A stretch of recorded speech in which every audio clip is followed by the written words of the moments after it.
Hello students, स्वागत है आपका अपने यूट्यूब चैनल खुलवे क्लासेस फॉर मैथ्स में। स्टूडेंट्स, हमारा जो फिजिक्स के अंदर का जो लेक्चर 3 आज रहेगा वो रहेगा वैद्युत क्षेत्र की तीव्रता पर। ठीक है स्टूडेंट, तो कल हमने डेफिनेशन इस पर डिस्कशन की थी कि डेफिनेशन के अकॉर्डिंग जो वैद्युत क्षेत्र की तीव्रता होती है वो E इज इक्वल टू होती है F/Q0। ठीक है student, E is equal to क्या होती है F/Q0।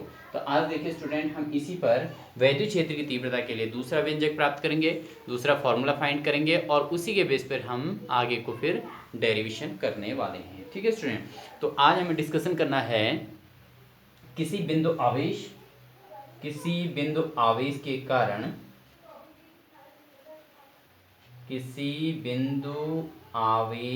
कारण वैद्युत क्षेत्र की तीव्रता, किसी बिंदु आवेश के कारण वैद्युत क्षेत्र की तीव्रता। ठीक है स्टूडेंट, वैद्युत क्षेत्र की तीव्रता आज हमें इस पर डिस्कशन करनी है। ठीक है, तो हम इसका डेरिवेशन करेंगे, बहुत आसान तरीके से इसको समझाया जाएगा स्टूडेंट। तो आप बिल्कुल ध्यान से इसको समझिए कि किसी बिंदु आवेश के कारण वैद्युत क्षेत्र की तीव्रता का व्यंजक कैसे प्राप्त किया जाता है। ठीक है स्टूडेंट, चलिए देखिए, इसके लिए सबसे पहले हम इसको डायग्राम बनाएंगे। तो हम यहाँ पर ले लेंगे एक स्थायी आवेश, माना एक कोई आवेश है और जिससे r दूरी पर कोई r डिस्टेंस पर कोई बिंदु है, उस बिंदु P पर, ठीक है ना, वहाँ पर कोई पॉइंट P है और इस पॉइंट P पर कोई परीक्षण आवेश Q0 है। ठीक है, ये परीक्षण आवेश को हम जो है एक स्थान से दूसरे स्थान तक ले जा सकते हैं। ठीक है नहीं, तो इस तरीके से, तो यहाँ पर हम इसकी डेफिनेशन क्या कहेंगे, माना एक आवेश प्लस Q, ठीक है, प्लस Q कूलम का आवेश किसी एक ऐसे माध्यम में स्थित है, ठीक है, जिसका प्रावैद्युतांक क्या है, K है। प्रावैद्युतांक देखिए आपका वायु के लिए लिया जाता है हमेशा, वायु के लिए प्रावैद्युतांक हमेशा 1 होता है, निर्वात के लिए, ठीक है ना। तो निर्वात के लिए प्रावैद्युतांक 1 होता है, तो इसलिए K की वैल्यू हमेशा 1 रख दी जाती है। ठीक है ना, तो इससे जो है प्लस Q आवेश द्वारा उत्पन्न वैद्युत क्षेत्र में बिंदु O से अगर R दूरी पर एक बिंदु P है, ठीक है ना, R दूरी पर एक बिंदु हम P ले लेते हैं, जिस पर हमें वैद्युत क्षेत्र की तीव्रता ज्ञात करनी है। ठीक है स्टूडेंट, तो आप इसको अपने आप डिफाइन कर सकते हैं, माना एक प्लस Q आवेश जिससे R दूरी पर एक बिंदु P है, जिस पर एक परीक्षण आवेश क्या है, Q0 है। ठीक है ना, अब इसमें क्या है कि इस पर ये जो बिंदु P है, इस पर एक परीक्षण आवेश, धन परीक्षण आवेश इसको कहेंगे, धन परीक्षण आवेश क्या रखा है, Q0 स्थित है। तो इसमें हम क्या लगा सकते हैं भाई स्टूडेंट, जब हमारे पास एक आवेश ऑलरेडी पहले से ही है और एक आवेश और आ जाता है, तो हो गए 2 आवेश हो गए, और जब 2 आवेश होते हैं तो स्टूडेंट कौन सा नियम लगता है, तो तब हमारा लगता है हमेशा कूलाम का नियम। ठीक है स्टूडेंट, तो यहाँ पर हमारा कौन सा नियम फॉलो होगा, तो कूलाम का नियम लगेगा। ठीक है, तो अब हम क्या कहेंगे, तो ऐसी स्थिति में प्लस Q आवेश पर जो प्लस Q आवेश के कारण Q0 पर लगने वाला बल, तो प्लस Q आवेश के कारण कौन सा आवेश, परीक्षण आवेश Q0 पर लगने वाला बल, तो कौन सा नियम लगेगा भाई, तो लगने वाला जो बल होगा वो किसके नियम से होगा, कूलाम के नियम से होगा, कूलाम के नियम से। ठीक है स्टूडेंट, तो कूलाम का नियम यहाँ पर फॉलो होगा। ठीक है ना, कूलाम का नियम यहाँ पे लगेगा। अब कूलाम का नियम क्या कहता है, तो कूलाम के नियम से निकलता है फोर्स F। ठीक है, फोर्स F निकलता है। देखिए यहाँ पर दोनों आवेश, ये भी प्लस के आवेश परीक्षण आवेश, जो प्लस के ये आवेश है ये भी स्थिर आवेश है और ये भी प्लस वाला है। दूसरा आवेश जो है Q0 परीक्षण आवेश को कहते हैं, जिसको हम एक स्थान से दूसरे स्थान तक ले जा सकते हैं। ठीक है, इसको हम इधर उधर खिसकाते रहते हैं। तो ये प्लस के आवेश है, तो ये भी प्लस है और ये भी प्लस है, तो लग गया कूलाम का नियम, 2 आवेश हो गए। और यहाँ पर फोर्स जो होगा कौन सा होगा, प्रतिकर्षण बल होगा। ठीक है स्टूडेंट, प्रतिकर्षण बल होगा। तो कूलाम के नियम से जब बल निकाल देंगे तो कौन सा क्या लगेगा, 1/4πε0 Q0 अपॉन क्या हो जाएगा स्टूडेंट, R²। कूलाम का नियम आपने पढ़ा है कि 1/4πε0 Q1 Q2 अपन R² होता है, लेकिन यहाँ पर हमारे पास जो आवेश है एक का नाम Q है, एक का नाम क्या है, Q0 है। तो ठीक है, तो कूलाम का नियम लग गया F = हमारे पास 1/4πε0 Q0 अपॉन R²। ये हमारा इक्वेशन नंबर 1 हो गया। लेकिन हमें इस क्वेश्चन में निकालना क्या है स्टूडेंट, हमें निकालना है किसी बिंदु आवेश के कारण वैद्युत क्षेत्र की तीव्रता। तो ये जो बिंदु आवेश है, इस आवेश के कारण इस पर जो तीव्रता आएगी वो तीव्रता E हमें ज्ञात करनी है। तो चूंकि आपके पास तीव्रता का सूत्र क्या होता है, तीव्रता E = क्या होता है स्टूडेंट, F/Q Q0, क्योंकि हमने वैद्युत क्षेत्र की तीव्रता की कल डेफिनेशन की थी कि वैद्युत क्षेत्र में, देखिए ये वैद्युत क्षेत्र उत्पन्न करेगा ये आवेश, इस वैद्युत क्षेत्र में किसी परीक्षण आवेश को, परीक्षण आवेश कौन सा हमारा Q0 है, एक बिंदु से दूसरे बिंदु तक लाने में किया गया कार्य, ठीक है ना। और सॉरी, दोबारा समझिए कि वैद्युत क्षेत्र में किसी परीक्षण आवेश पर लगने वाला बल, देखो ये परीक्षण आवेश क्या हमारे Q0 है, इस परीक्षण आवेश पर लगने वाला बल तथा परीक्षण आवेश के अनुपात को क्या कहते हैं, वैद्युत क्षेत्र की तीव्रता कहते हैं। जो कार्य वाली बात करें स्टूडेंट, वो विभव के लिए होता है, विभव के लिए भी डायग्राम लगभग मिलता जुलता है इसी प्रकार का बनता है, ठीक है ना। तो वहाँ पर कार्य का यूज होता है, यहाँ पे क्या है, बल का यूज हो रहा है। तो एक बार फिर समझिए कि वैद्युत क्षेत्र में किसी परीक्षण आवेश, देखो ये वैद्युत क्षेत्र कौन उत्पन्न कर रहा है, ये स्थिर आवेश कर रहा है, ये बड़ा आवेश है, ये अपने चारों ओर वैद्युत क्षेत्र उत्पन्न करेगा। अगर इस चारों ओर इस वैद्युत क्षेत्र के अंतर्गत अगर ये परीक्षण आवेश आता है तो इस पर इसको बल लग जाएगा और ये आवेश इसको सीधे धक्का दे देगा इधर को, ठीक है ना। तो उसको कहते हैं हम बल, ठीक है ना। वैद्युत क्षेत्र में किसी परीक्षण आवेश पर लगने वाले बल तथा परीक्षण आवेश के अनुपात को वैद्युत क्षेत्र की तीव्रता कहते हैं, ठीक है स्टूडेंट। तो इससे क्या हो जाएगा, अब देखिए हमारे पास समीकरण 1 से F का मान किस में रख देंगे स्टूडेंट, समीकरण 2 में रखने पर, समीकरण 2 में रखने पर, ठीक है, समीकरण 2 में इस वैल्यू को रख दिया जाएगा। तो समीकरण 2 क्या है हमारे पास, E है, E इक्वल टू क्या है, F अपन Q0। अब F की वैल्यू क्या आई थी, 1/4 pi epsilon 0 Q0 upon R², ये तो हमारा F की वैल्यू आई थी, और अपॉन में क्या है हमारा Q0 है, ठीक है स्टूडेंट। तो Q0 से Q0 हमारा सीधे सीधे कैंसिल हो जाता है। तो इससे E इक्वल टू क्या आ जाता है, 1/4 पाई एप्सिलॉन 0 Q अपॉन क्या हो जाएगा स्टूडेंट, R²। तो E is equal to 1/4 pi epsilon 0 Q upon R²। देखिए तो ये हमारा हो जाता है वैद्युत क्षेत्र की तीव्रता का सूत्र, ठीक है। तो तीव्रता का मात्रक हमने कल क्या किया था, F अपन Q0 था, F का मतलब न्यूटन था और Q का मतलब आवेश था, तो न्यूटन प्रति कूलाम इसका मात्रक होता है। तो वैद्युत क्षेत्र की तीव्रता हमारी निकल गई और इसका मात्रक आ गया न्यूटन प्रति कूलाम। बहुत ही इंपॉर्टेंट है क्वेश्चन, ये बहुत इंपॉर्टेंट क्वेश्चन है स्टूडेंट, इसको आपने अपने हिसाब से प्रिपरेशन करना है, ठीक है ना। तो वैद्युत क्षेत्र किसी बिंदु आवेश के कारण किसी कारण जो है वैद्युत क्षेत्र की तीव्रता हमें निकालनी है। तो आवेश हो गया, ये आवेश हो गया Q, और इस आवेश के कारण इस परीक्षण आवेश पर हमें पहले बल निकालना पड़ेगा जो इससे r दूरी पर है, और बल निकालने के लिए हमें कूलाम का नियम लगाना होगा, और कूलाम का नियम लगा के जब बल निकल जाएगा तो फिर लगा देंगे हम तीव्रता का डेफिनेशन।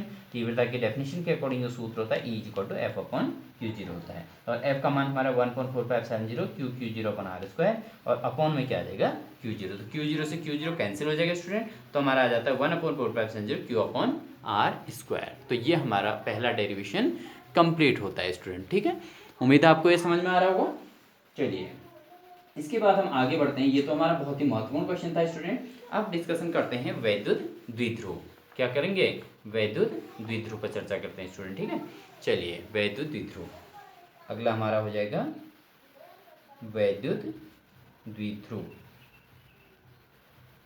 जब वैद्युत द्विध्रुव हमें आएगा तभी उसी बेस पर हम कर पाएंगे क्या, अक्षीय और निरक्षीय स्थिति में तीव्रताएं कर पाएंगे स्टूडेंट, ठीक है ना। तो वैद्युत द्विध्रुव क्या होता है कि जब दो समान एवं विपरीत आवेश, ठीक है, जो समान वैल्यू वाले हों, समान परिमाण के और विपरीत चिन्ह वाले आवेश जब एक दूसरे से अल्प दूरी पर रखे हों तो उस समायोजन को कहा जाता है स्टूडेंट वैद्युत द्विध्रुव। क्या कहा जाता है, वैद्युत द्विध्रुव। तो इसकी डेफिनेशन हो गई, जब दो समान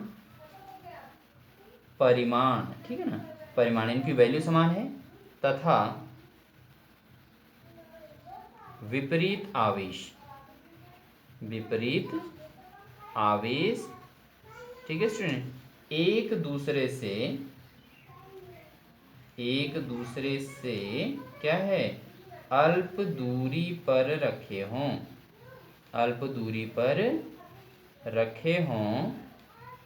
तो यह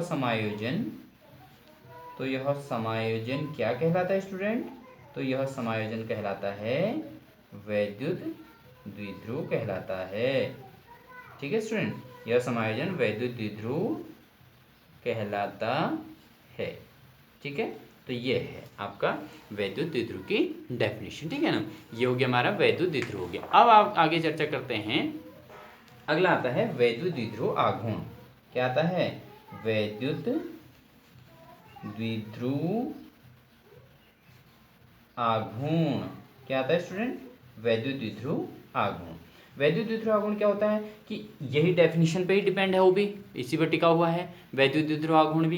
देखिए वैद्युत द्विध्रुव आघूर्ण क्या होता है कि वैद्युत द्विध्रुव के किसी एक आवेश, देखो दोनों आवेशों के मान तो बराबर ही होते हैं, ये Q है ये भी Q है, इनके मान भी बराबर होते हैं। तो क्या हो जाता है किसी वैद्युत द्विध्रुव के एक आवेश Q हो गया और दोनों आवेशों के बीच की अल्पतम दूरी कितनी है? 2L, ठीक है ना। तो इनके बीच की दूरी 2L होती है। तो इसके गुणनफल को क्या कहते हैं? वैद्युत द्विध्रुव आघूर्ण कहते हैं। तो आप इसकी डेफिनेशन लिख सकते हैं। वैद्युत द्विध्रुव आघूर्ण को किससे लिखा जाता है? P से लिखा जाता है स्टूडेंट, ठीक है ना। P से इसको डिनोट करते हैं।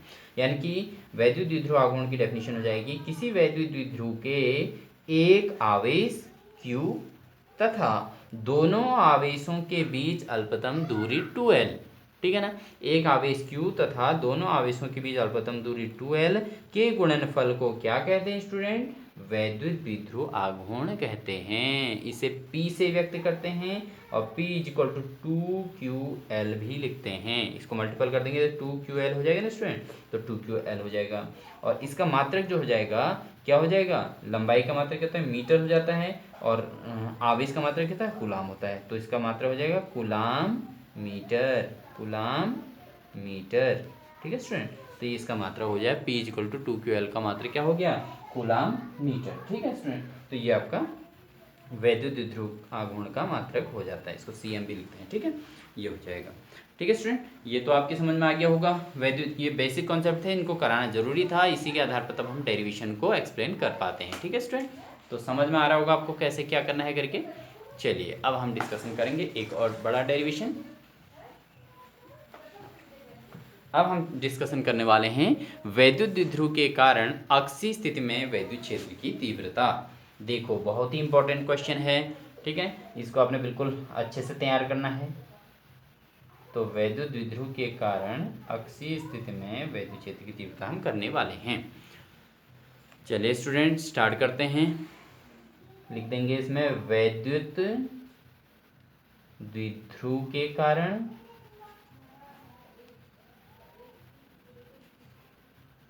अक्षीय स्थिति में तीव्रता। अक्षीय स्थिति में तीव्रता का व्यंजक। अक्षीय स्थिति में तीव्रता का व्यंजक, ठीक है स्टूडेंट। तो वैद्युत द्विध्रुव के कारण अक्षीय स्थिति में तीव्रता का जो व्यंजक हमें प्राप्त करना है, ठीक है। तो देखिए इसमें क्या करना होता है हमें। सबसे पहले तो बना देंगे हम वैद्युत द्विध्रुव। ये तो मोस्ट इम्पोर्टेंट स्टूडेंट, आप समझ सकते हैं कितना इम्पोर्टेंट है। तो आपका एक वैद्युत द्विध्रुव हो गया जिसको हम A प्लस क्यू कह देंगे, और एक जो है हमारे पास यहाँ माइनस क्यू ले लेते हैं। और ये देखिए इस तरीके से इसका डायग्राम बनाया जाएगा। और एक ये प्लस क्यू आवेश हो गया, दो आवेश हो गए, एक माइनस क्यू और एक प्लस क्यू। अब इनके बीच की दूरी अल्पतम दूरी L है, 2L है। तो यहाँ से यहाँ तक L हो जाएगा और यहाँ से यहाँ तक भी क्या हो जाएगा स्टूडेंट? L हो जाएगा, ठीक है। और ये इसके सेंटर को हम O कह देते हैं, ठीक है स्टूडेंट। तो ये आपके पास इसको हम A कह देते हैं, यहाँ क्या कह देते हैं? B कह देते हैं, ठीक है। ये द्विध्रुव का नाम हमने AB कह दिया और इसकी लंबाई 2L है। तो 2L को हमने ठीक डिवाइड, बिल्कुल मिडिल डिवाइड कर दिया। ये L हो गया और ये भी L हो गया। अब इससे हमें अक्षीय स्थिति में, देखिए अक्षीय स्थिति वो होता है जो उसके अक्ष पर हो, ठीक है। इसी अक्ष में हमने एक पॉइंट क्या ले लेना है स्टूडेंट? एक पॉइंट ले लेते हैं हम यहाँ पे, क्या ले लेते हैं? P ले लेते हैं, ठीक है। इस पर हमको तीव्रता ज्ञात करनी है, ठीक है। तो इस पर तीव्रता हमें निकालनी है। तो अब देखिए हमारे पास दो आवेश हैं, एक प्लस का क्यू आवेश है, एक माइनस का क्यू आवेश है। भाई जब प्लस का क्यू आवेश है तो वो तीव्रता क्या करेगा? बाहर की ओर उत्पन्न करेगा। तो इसकी तीव्रता तो भाई स्टूडेंट बाहर की ओर हो जाएगी। प्लस क्यू आवेश बाहर की ओर तीव्रता उत्पन्न करता है। जो माइनस क्यू आवेश होता है स्टूडेंट, वो तीव्रता कितनी कहाँ को करता है? अंदर की ओर करता है, ठीक है। इसको हम E2 कह देंगे। और जो इसकी डिस्टेंस है स्टूडेंट, इसके केंद्र से यहाँ से, जो यहाँ से सेंटर से इसकी जो डिस्टेंस होगी P की, वो हमको लेनी पड़ेगी R। भाई बिना दूरी के तो तीव्रता नहीं निकल सकती ना। तो हमारे पास दूरी का तीव्रता के लिए सूत्र क्या होता है? अभी आपने निकाला था E इक्वल टू 1/4πε0 Q/r², ठीक है ना। तीव्रता का सूत्र है, ठीक है। इसी की हेल्प से तो हम बनाने वाले हैं इस क्वेश्चन को।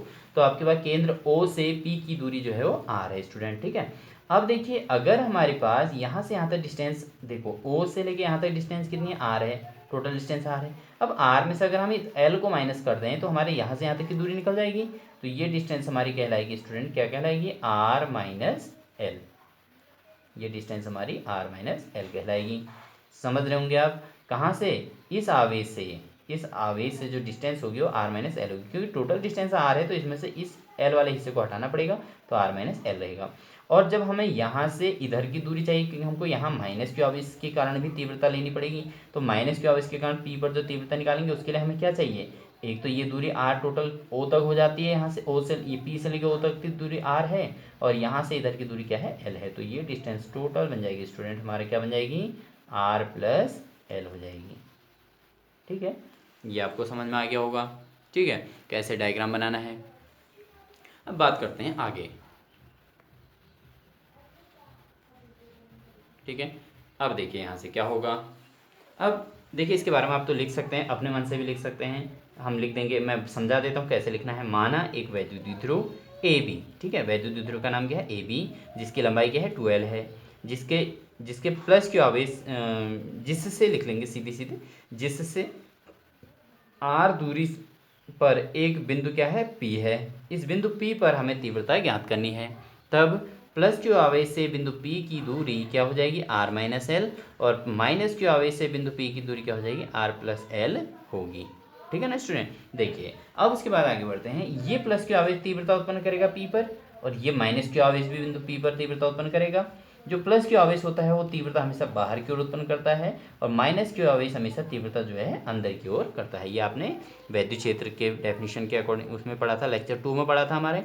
ठीक है, चलिए अब हम क्या कर देंगे, प्लस क्यू आवेश के कारण, देखिए प्लस क्यू आवेश के कारण बिंदु किस पर, P पर तीव्रता। तो देखिए स्टूडेंट कितना आसानी से डेरिवेशन होने वाला है। तो इसको हम कह देंगे E1, तीव्रता E1 है, 1/4πε0 Q अपॉन आर स्क्वायर होता है स्टूडेंट, फॉर्मूला देखो हमने डेरिवेशन में किया था, आर स्क्वायर होता है, आर का मतलब होता है दूरी। अब यहाँ से प्लस क्यू आवेश से P पर जो तीव्रता निकाल रहे हैं उसके लिए दूरी चाहिए। दूरी क्या है हमारे पास, r माइनस एल का होल स्क्वायर। ठीक है, ऐसे ही माइनस क्यू आवेश के कारण तीव्रता, भाई माइनस क्यू आवेश के कारण बिंदु P पर तीव्रता। अब माइनस क्यू आवेश के कारण बिंदु P पर तीव्रता क्या हो जाएगी स्टूडेंट, E2 कहलाएगी, हो जाएगी 1/4πε0 Q upon R plus L का होल स्क्वायर। आप समझ गए होंगे, माइनस क्यू आवेश से दूरी कितनी है, R प्लस एल है P की दूरी। ठीक है, नहीं तो ये हो जाएगा। ठीक है स्टूडेंट, ये आपकी समझ में आ रहा होगा कि कैसे करना है करके। तो चलिए देखिए आगे बढ़ते हैं। ठीक है, ये आपको उसके बाद, इसलिए अब निकाल देंगे परिणामी तीव्रता। जो परिणामी तीव्रता होगी स्टूडेंट वो E इक्वल टू होगी, चूंकि अब देखिए आप समझ सकते हैं, चूंकि E1 is greater than E2। अब ये कैसे हो जाएगा भाई, देखिए E1 ग्रेटर E2 कैसे होगा, E1 ग्रेटर होगा E2 से, क्योंकि देखिए हमारे पास जो इस डायग्राम में आप देख रहे होंगे, ये प्लस क्यू आवेश जो है E1 तीव्रता उत्पन्न कर रहा है, नज़दीक है, क्यू P बिंदु से नज़दीक है प्लस क्यू आवेश, तो तीव्रता ज़्यादा उत्पन्न करेगा। जो माइनस क्यू आवेश है वो ज़्यादा दूर है तो तीव्रता कम उत्पन्न करेगा। तो कौन बड़ा हुआ, तो E1, क्योंकि प्लस क्यू आवेश के कारण जो तीव्रता का नाम हमने क्या कहा है, E1 कहा है, और E1 ज़्यादा होगा। ठीक है स्टूडेंट, तो इसलिए परिणामी जो तीव्रता होगी ना student, E is equal to हो जाएगी E1 माइनस E2 हो जाएगी।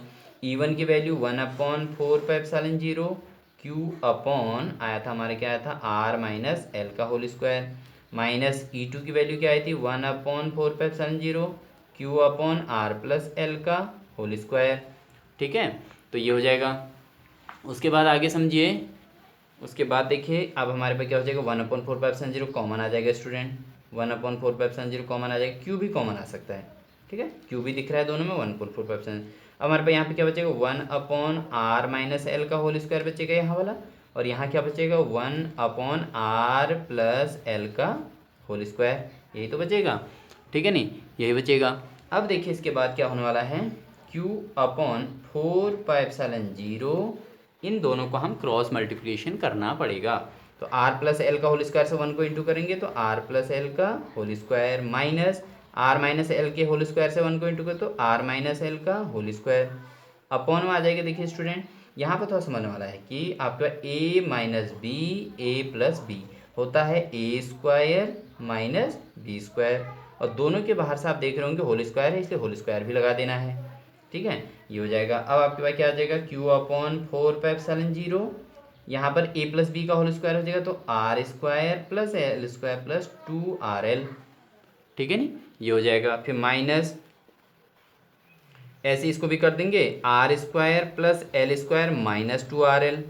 क्यों होगा भाई, ए माइनस बी का होल स्क्वायर है, ये कौन सा था, ए प्लस बी का होल स्क्वायर था। और अपॉन में क्या आ जाएगा स्टूडेंट, अपॉन में आ जाएगा आपका, देखिए स्टूडेंट यहाँ से, हाँ अपॉन में आपका आ जाएगा R square minus L square का होल स्क्वायर। ठीक है, आप देखिए यहाँ पर 1/4πε0, यहाँ हो जाएगा हमारा R square plus L square plus 2RL। यहाँ देखिए इस माइनस की वजह से यहाँ अंदर साइन चेंज हो जाएंगे, तो minus R square plus minus minus L square minus minus क्या हो जाएगा प्लस 2RL हो जाएगा। ठीक है, और नीचे आ जाएगा R square minus L square का होल स्क्वायर। ठीक है स्टूडेंट, उम्मीद है आपको समझ में आ रहा होगा, बहुत सिंपल वे में आपको समझाया जा रहा है। तो इसके बाद क्या हो जाएगा, क्यू अपॉन 4πε0, यहाँ देखिए आपका बहुत सारी चीज़ कट रही हैं, आर स्क्वायर से आर स्क्वायर कैंसिल हो रहा है, एल स्क्वायर से एल स्क्वायर कैंसिल हो रहा है। क्यों कटे, क्योंकि एक प्लस का और ये प्लस के थे और ये माइनस के थे, तो इसलिए कट गए। 2RL और 2RL कितना हो जाएगा स्टूडेंट, 4RL हो जाएगा। अपॉन में आ जाएगा R square minus L square का होल स्क्वायर। ठीक है, अब देखिए इस 4RL को हम क्या ले सकते हैं, 2, क्यू को अंदर ले लेंगे तो हमारे 1/4πε0 बचेगा स्टूडेंट। तो यहाँ से हमारे क्या हो जाएगा, ये q, इस 2 को हम इसको हम ले सकते हैं 2 × 2QL और इंटू आर।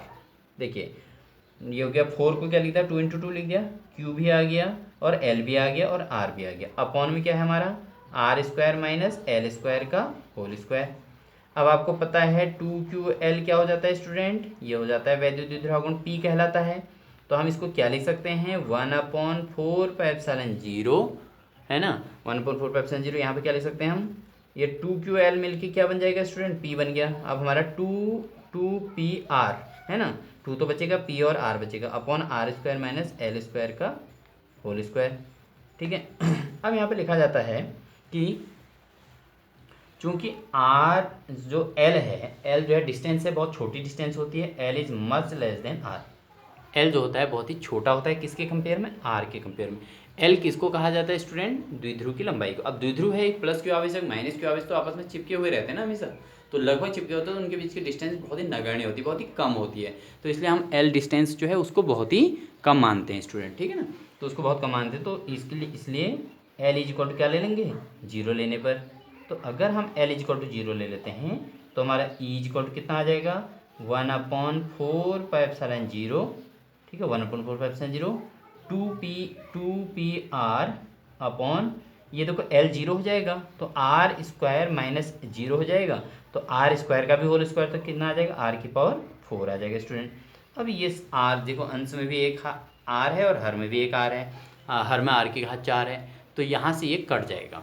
ठीक है, तो यहाँ से क्या हो जाएगा स्टूडेंट, ये कट जाएगा, हमारे एक आर कैंसिल हो जाएगा, तो हमारे पे क्या बचेगा, 1/4πε0 2p अपॉन आर की पावर कितने बचेगी, केवल 3 बचेगा, क्योंकि एक आर ऊपर है, नीचे 4, आर की घात 4 है तो 4 बार आर है, तो एक आर कट गया तो आर क्यूब बचेगा। ठीक है स्टूडेंट, तो ये हमारी आ गई तीव्रता, E equal to final answer निकल गया 2p अपॉन आर क्यूब। इसका मात्रक हो जाएगा न्यूटन प्रति कूलाम। तो इस तरीके से स्टूडेंट्स इस डेरिवेशन को आप कंप्लीट कर सकते हैं। ठीक है ना, तो उम्मीद है आपको ये डेरिवेशन समझ में आया होगा, और आपकी जो है जिस तरीके से आपके लिए मेहनत की जा रही है, आप भी उसी प्रकार मेहनत कर रहे होंगे, और आपको एक्सप्लेनेशन बहुत ईजी वे में समझाया जा रहा है, तो इट मीन्स आपको ये समझ में भी आ रहा होगा स्टूडेंट। ठीक है नहीं, तो आप इसको बहुत अच्छे तरीके से कर सकते हैं। तो स्टूडेंट्स आप सभी को अपने बोर्ड एग्ज़ाम के लिए यहाँ पर हमारा था 2PR, ठीक है, और ये R की पावर 4। ठीक है, तो व्यवस्थाएं देने में स्टूडेंट बहुत कुछ करना पड़ता है, तो आप लोग समझ सकते हैं। तो अपने साथियों को सभी स्टूडेंट्स को इस वीडियो को शेयर भी कीजिएगा स्टूडेंट, और अपना भी खुद भी मेहनत कीजिए और दूसरों को भी बताइए कैसे करना है, क्या करना है और कितनी मेहनत चाहिए। तो ये चीज़ आपको पता ही है क्योंकि आप इंटरमीडिएट के स्टूडेंट हैं, और आप इसकी जो है बहुत अच्छे स्क्रीनशॉट लेके बहुत आसान तरीके से इसको कर सकते हैं। ठीक है स्टूडेंट, तो ये था आपका आज किसी बिंदु आवेश के कारण वैद्युत क्षेत्र की तीव्रता का व्यंजक था, वैद्युत द्विध्रुव था, वैद्युत द्विध्रुव आघूर्ण, और उसके अलावा किसी वैद्युत द्विध्रुव के कारण अक्षीय स्थिति में वैद्युत क्षेत्र की तीव्रता का व्यंजक। तो ये सारी चीज़ें आपको आज कराई गई स्टूडेंट। आप बहुत अच्छे से इसकी स्क्रीनशॉट ले सकते हैं। इस तरीके से आप स्क्रीनशॉट ले लीजिए और बहुत अच्छे से इसको प्रिपेयर कर लीजिए। ठीक है ना। अक्षीय स्थिति में अगर तीव्रता का क्वेश्चन आता है, ये क्वेश्चन 3 नंबर में आता था पहले से, अभी ये हो सकता है क्योंकि कुछ सिलेबस कम हुआ है तो ये क्वेश्चन थोड़ा और ज़्यादा मार्क्स का आ सकता है। तो आप सभी स्टूडेंट्स को ऑल द बेस्ट। वीडियो को लाइक, सब्सक्राइब और शेयर करना ना भूलें। अपने सभी दोस्तों को, जितने आपकी क्लास में, आप किसी भी विद्यालय से बिलोंग करते हैं, किसी भी स्कूल से बिलोंग करते हैं, जितने भी आपके दोस्त हैं सबको इसको शेयर कीजिए। अधिक से अधिक लोगों को शेयर कीजिए जिससे अधिक से अधिक बच्चे इसका लाभ उठा सकें। ठीक है स्टूडेंट, तो आप सभी को आगामी आपकी बोर्ड परीक्षा के लिए सभी को ऑल द बेस्ट। ठीक है स्टूडेंट, ओके।